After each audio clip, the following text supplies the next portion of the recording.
Greetings, friends! The temperatures are dropping more and more, which seems like by the day. So gradually, it's time to begin getting the homestead ready for the cold. And despite the cold coming, we still have a number of things that are producing.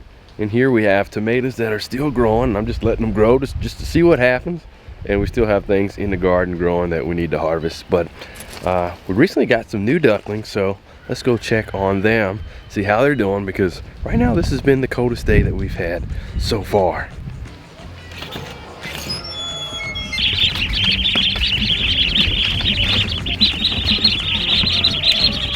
Quack, quack, quack, quack.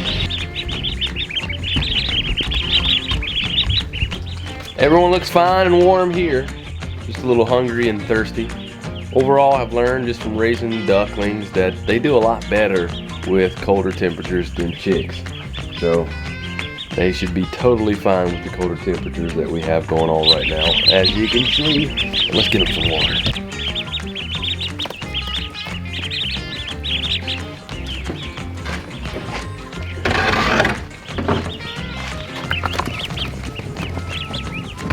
Woo! That one billed me a little bit. It doesn't hurt, it just kind of tickles and feels a little weird.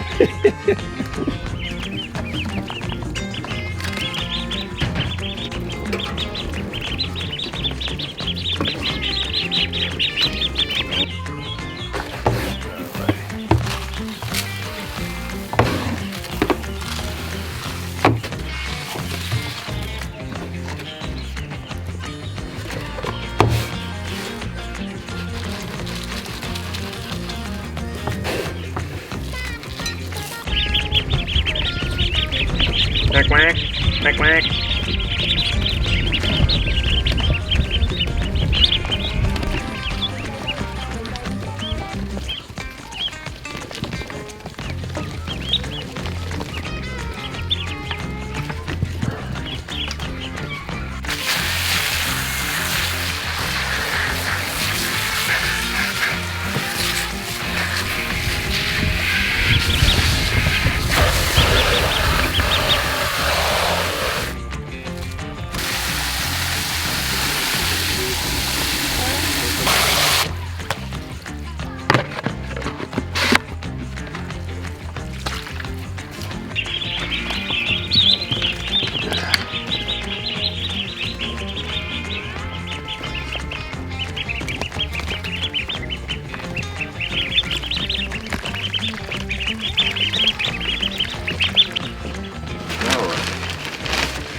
Last thing to do.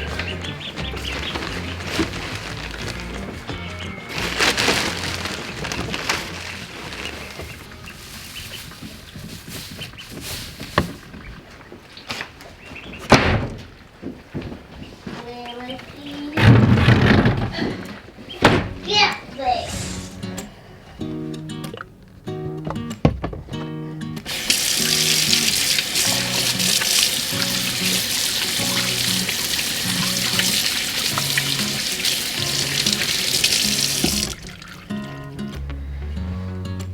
After handling any livestock here, we strive to make sure that we wash our hands always, especially if we're getting ready to handle some food, which we're getting ready to do out in the garden.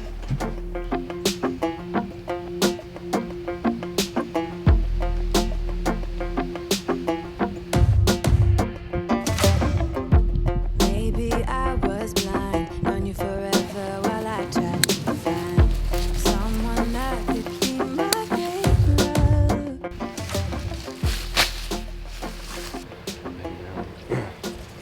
This basil right here has been the best basil that we have grown here by far. Each year when we typically try to do this Italian style basil, come June, July, when the heat and humidity comes, we start to get that powdery mildew on the bottom of it, and then it's basically no good. But this one right here has not had that at all. So what we're doing right now is we're going through harvesting every other plant, and then the plants that we're leaving, we're letting them just the seeds, letting them go to seeds dry out and then drop down, so we don't have to replant them here year after year. But basil's really great. And one of the things that I learned from a farmer at a workshop I was attending, they talked about how they grew basil, sold it during the summer months, but also they dehydrated a whole bunch and still continued to sell it. Even up to they started to sell it fresh again the following year. So what you got there? Well, looky there. You're just hanging out there on the basil plant? It was. I think they were feeding on the flowers, and then it got cold yesterday, and that's where they were. So it's still alive, but see, but whenever it gets cold, they slow way down.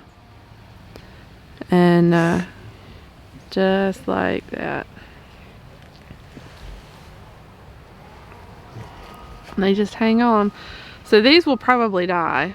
I mean, because it is getting chilly, and I don't know where they go. I think they're carpenter bees, but yeah, they're good pollinators, and there's a lot out here on the basil, so at least we know we've had a lot of good pollinators this year. Yep, you can see a number of them. There's one there, and there's one there, and there's one there, and there's a big one right there. Are you a pollinator?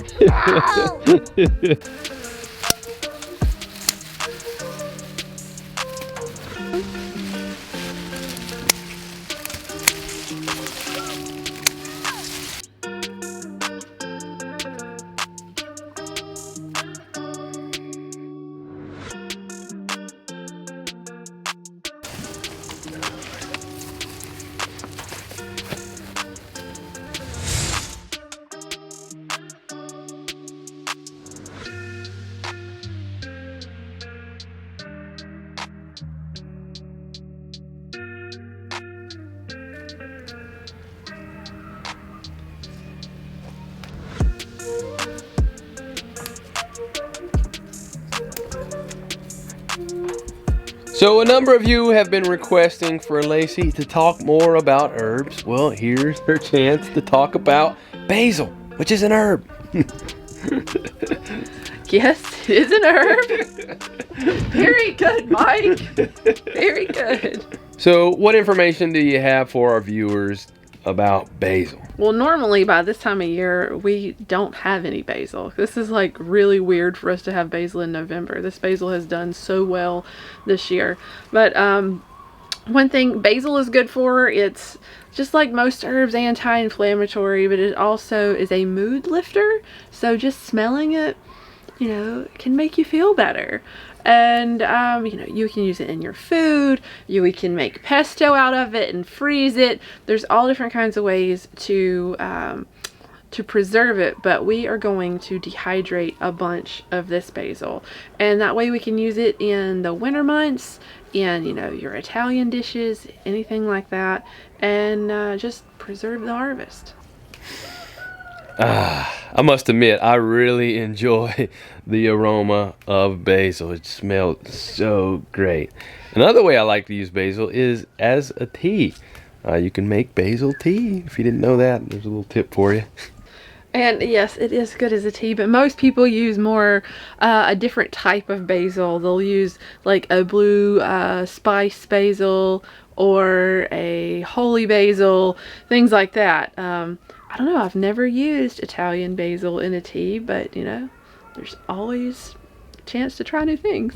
I haven't. It's pretty good. I've tried all kind of different teas. A tea is one of my things. I'm not a coffee guy. I'm a tea guy. So I'm not necessarily like a sweet tea guy. Nope, that's not me. But all your different herb teas, as well as like things like chai tea. I'll make tea out of so many different things. Just all kind of things like plantain tea. I've made that before. Rosemary tea, like I mentioned, basil tea. I just like to experiment.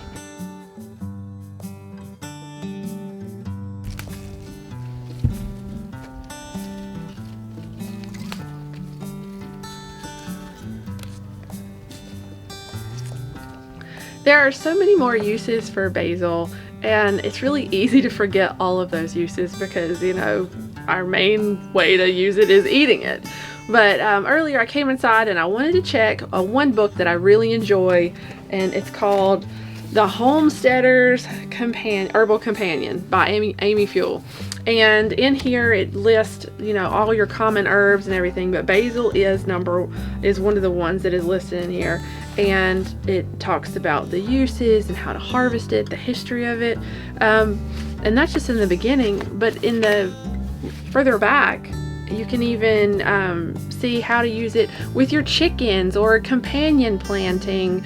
And I find this book really useful, you know, throughout the year on the homestead. And whenever you harvest your basil, one of the ways to make it keep longer is put it in water.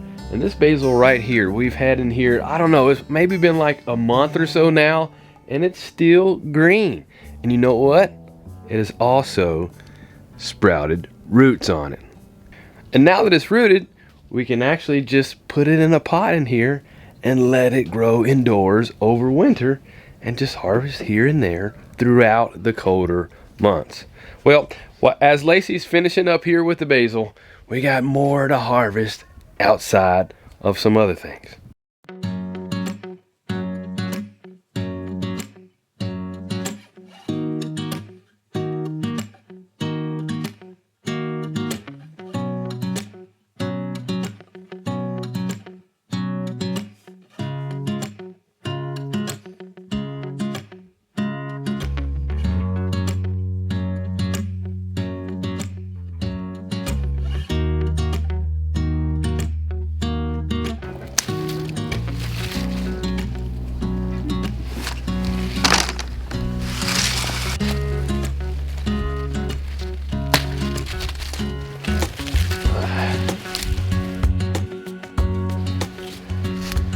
Look at all these apples. This one's huge.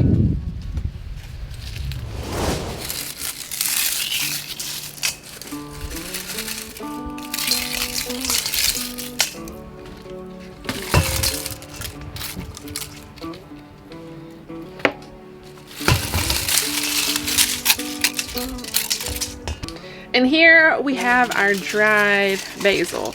Basil doesn't really take that long, and a lot of herbs, they don't take very long in the dehydrator because their moisture content is already pretty low. So, you know, several hours in the dehydrator and it's done.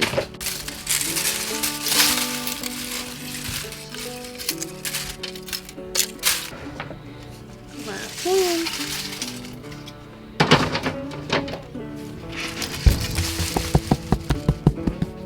And now it's done. Press it up.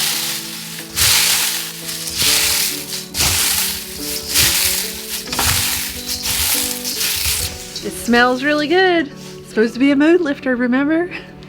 There's a few pieces that weren't totally dry, so they're not crumbling up, so I'm just pulling those out and pulling out some stems. But the rest is just crumbling up really nice.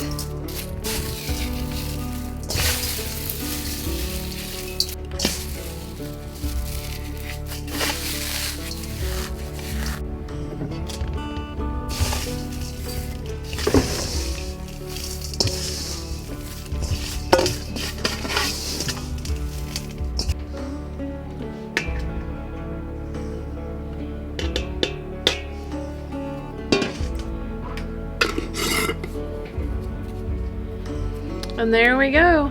All that basil. What? 1, 4, 5, 6, 7, 8 trays of basil fits into this little jar. And you may be wondering why I put it in an amber jar. Well, light can degrade your herbs, so you want to keep them in a dark place. And an amber jar or a blue cobalt jar are wonderful ways to do that. And this was a ghee jar that I got from Aldi, and you know what? Just putting it to good use. And recently, I want to tell you about another tool that we got for here on the homestead, which you can preserve things for much longer into the future, and that is a freeze dryer. We got a Harvest Right freeze dryer, and we are super excited to get it set up and going, and I'm excited to show you guys what all you can freeze dry and save the harvest for many, many years.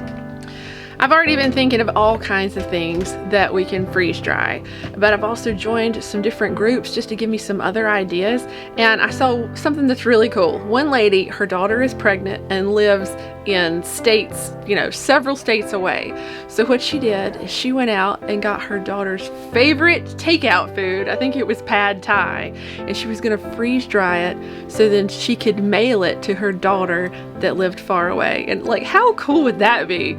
To have your favorite meal from home shipped to you and you reconstitute it, and it would just be like being at home.